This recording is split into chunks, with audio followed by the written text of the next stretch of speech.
नमस्कार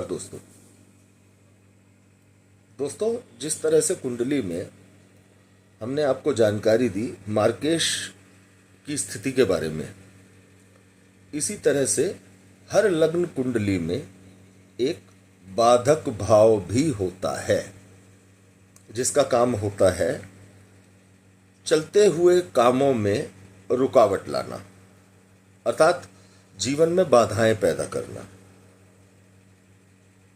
हर लग्न कुंडली में बाधक भाव अलग होता है। आपको अपनी कुंडली के बाधक भाव का पता होना चाहिए, क्योंकि बाधक भाव की दशा के समय आप उस ग्रह को मजबूती प्रदान न करके आप उससे संबंधित उपाय करें, जिससे कि आपके कामों में रुकावट ना आए। मेष लग्न की कुंडली में, कर्क लग्न की कुंडली में,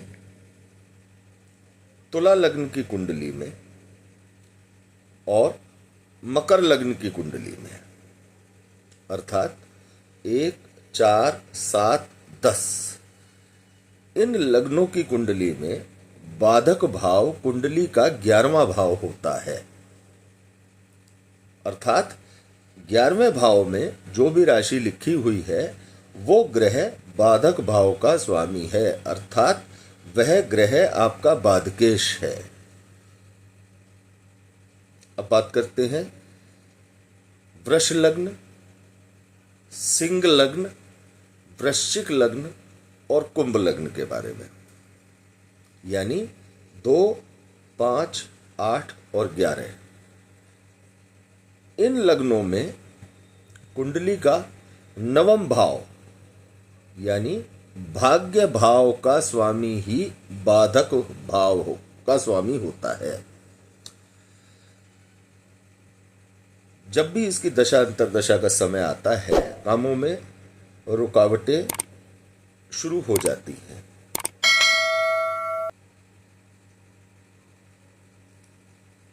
तीसरा है मिथुन लग्न, कन्या लग्न, धनु लग्न और मीन लग्न।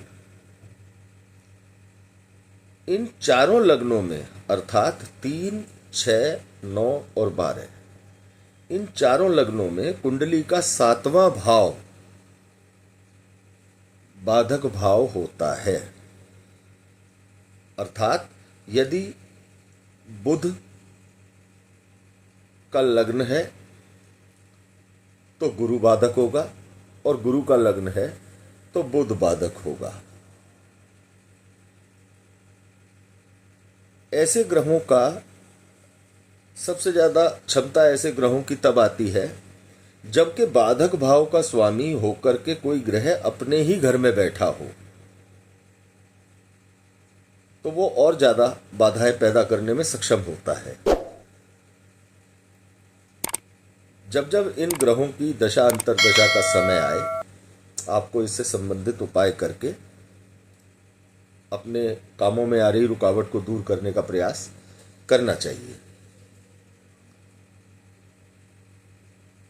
आप सबको बाधक भाव के बारे में हमने विस्तार से बता दिया। अपने अगले एपिसोड में हम आपके सामने एक नई और शानदार जानकारी लेकर के उपस्थित होंगे। आप बने रहे हमारे साथ। यदि आपको हमारे द्वारा दी गई जानकारी अच्छी लगी हो तो आप हमें लाइक करें, शेयर करें और सब्सक्राइब करें। धन्यवाद दोस्तों।